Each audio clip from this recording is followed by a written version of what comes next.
Hello, Cassie, hi, it's your sister, Amanda. It is Tuesday in the evening. How are you doing? I am doing okay. I was going to say medium and be like our grandfather, because you know, whenever you ask Grumpy how he's doing, he always is like, medium, I'm doing medium. But I'm not doing medium. I am doing okay. So I'm doing good. I'm doing okay. It's a pleasure to be recording this video for you. Thank you for sending me a video message this morning. Let's jump in because we have a lot to talk about. First, in your video this morning, you were talking about Nick Jonas and Selena Gomez, and you were talking about their new music and being interested in them in pop culture. And the entire time that you were talking about Nick Jonas and Selena Gomez, do you want to know what I was thinking? I was thinking, why the F are you talking about Nick Jonas and Selena Gomez when Taylor Swift has released a brand new video, and that's really all we should be talking about. But then you talked about her video later, and I have to concur, it was everything. It was all things. And we'll get into that here in a minute. I want to talk to you about her video, but I'm going to save the best for last, and we will talk about that here in a little bit. Another thing that you mentioned, which I thought was interesting and I wanted to try, you were talking about like when you go through and listen to music on your iPod, and as you shuffle through, you wish that you could see when you purchased that music, because it could also help you think about what was going on in your life when you bought that piece of music. And so I thought, for fun, we should try a little game called, I don't know what we should call it. I'll let you name it. But here are the rules of the game. You get 3 shuffles, and when each song pops up, you have to say either why you bought the song or what was going on at the time that you purchased it, or something about the song. Why is it on your iPod? So let's begin. I'm in my music. I'm getting ready to hit the shuffle button, and let's see what comes up.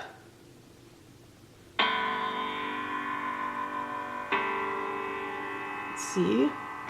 It's very deep and depressing, it sounds like.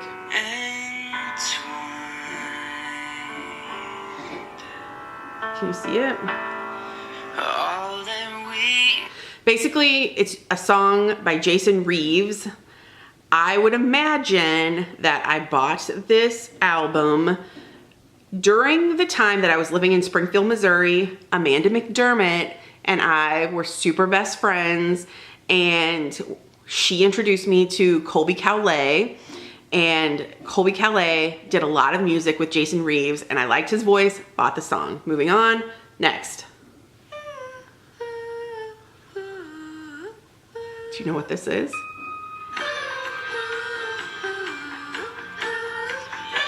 It is the song from Where the Wild Things Are. It's from the motion picture soundtrack, and it's Karen O and the Kids. I got this album because my best friend, Lacey, was getting ready to have a baby, and she was naming her baby Max, inspired by the book Where the Wild Things Are, and I was throwing her a baby shower themed Where the Wild Things Are, and I wanted this soundtrack playing in the background of the event, which you attended.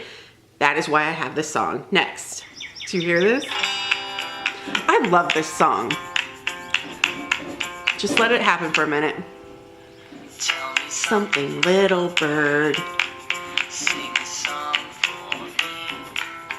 Any song with clapping is usually good. This song is by, the guy is called Brightener, but his name is Will Sturgeon, and he toured with Julia Nunes, and I love this song. I feel like this song is kind of like a theme song for anybody with the last name Tweeten, because it's got the little bird sounds and it's really happy, and he sings about a little bird. And so, hello, that's my last name. Deep down, Brightener was writing this song for me. Thank you. Thank you, Will. I have not forgotten about this operation. And the only reason I hadn't brought it up in our last few videos is because I assumed that you got the hint that I wanted something to happen at Christmas, like as a gift. And so all this time, I've assumed that you, Aaron, and Scott have secretly been working behind the scenes to surprise me with some magical event where we all get together and become besties. That's what I thought. Guess I thought wrong. Let's talk about the Taylor Swift video. I can't wait anymore. So, when I saw Taylor Swift's video for the first time, I did this.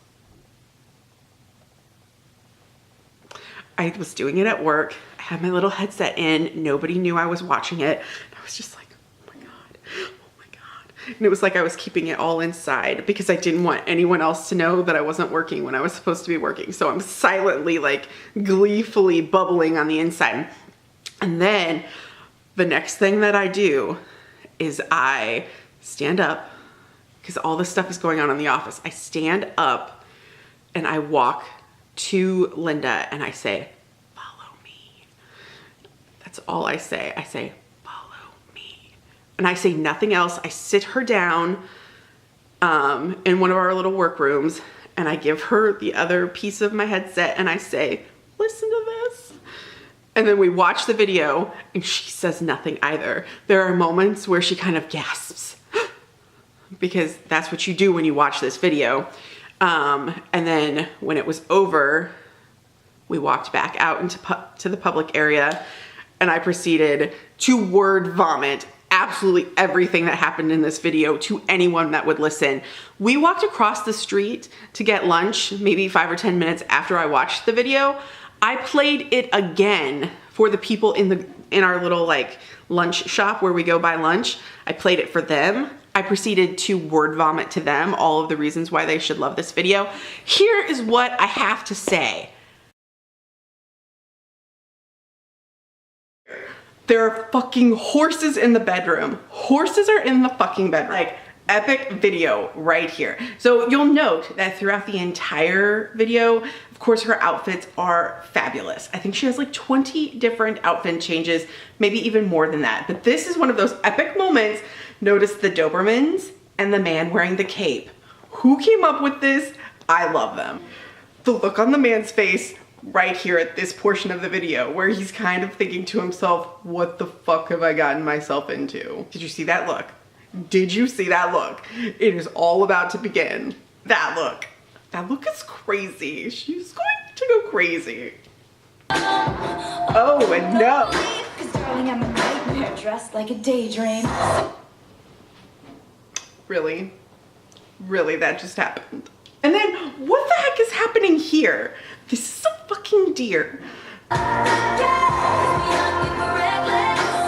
Okay, we need to talk about this moment for just a second because, as you know, Katy Perry did a tweet calling or basically referencing Taylor Swift as like Regina George. And so the fact that she was ballsy enough or cheeky enough to go ahead and make a Mean Girls reference was just fabulous. And then in the next few seconds, there's going to be a scene where she's cut up the shirt and there are going to be little paper dolls hanging down, which, hello, did or did not John Mayer write a song called Paper Dolls about Taylor Swift where he's referencing a girl with like 22 problems or 22 something.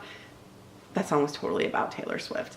So I think that's funny. And then she's gone so crazy that she's cut a hole in his pants and his pants fell down. Just watch. Paper dolls, pants. Okay, so when I saw this moment, I instantly thought of Howard Simmons. I don't know why seeing things bleed, in particular hearts, make me think of Howard, but when she stabbed the cake and the cake started bleeding, I was just like, that was beautiful. She stood on a horse. Like, she's the ringleader and we are just all the crowd. And then I'm gonna tell you my favorite thing that's about to happen and then you can just watch it. But when Taylor is like hacking at the tree in her cute little dress and heels, and she kind of goes crazy and then starts to stumble and fall. And you think to yourself, Taylor, put that axe down before you hurt yourself or someone else. Right here. And then really, that just made me totally uncomfortable, and I loved it. Look at her face in that. Her face is like totally, I'm gonna kill you. That is what her face is doing right now. So that being said, this is where I end my brief obsession over this video. I need to go.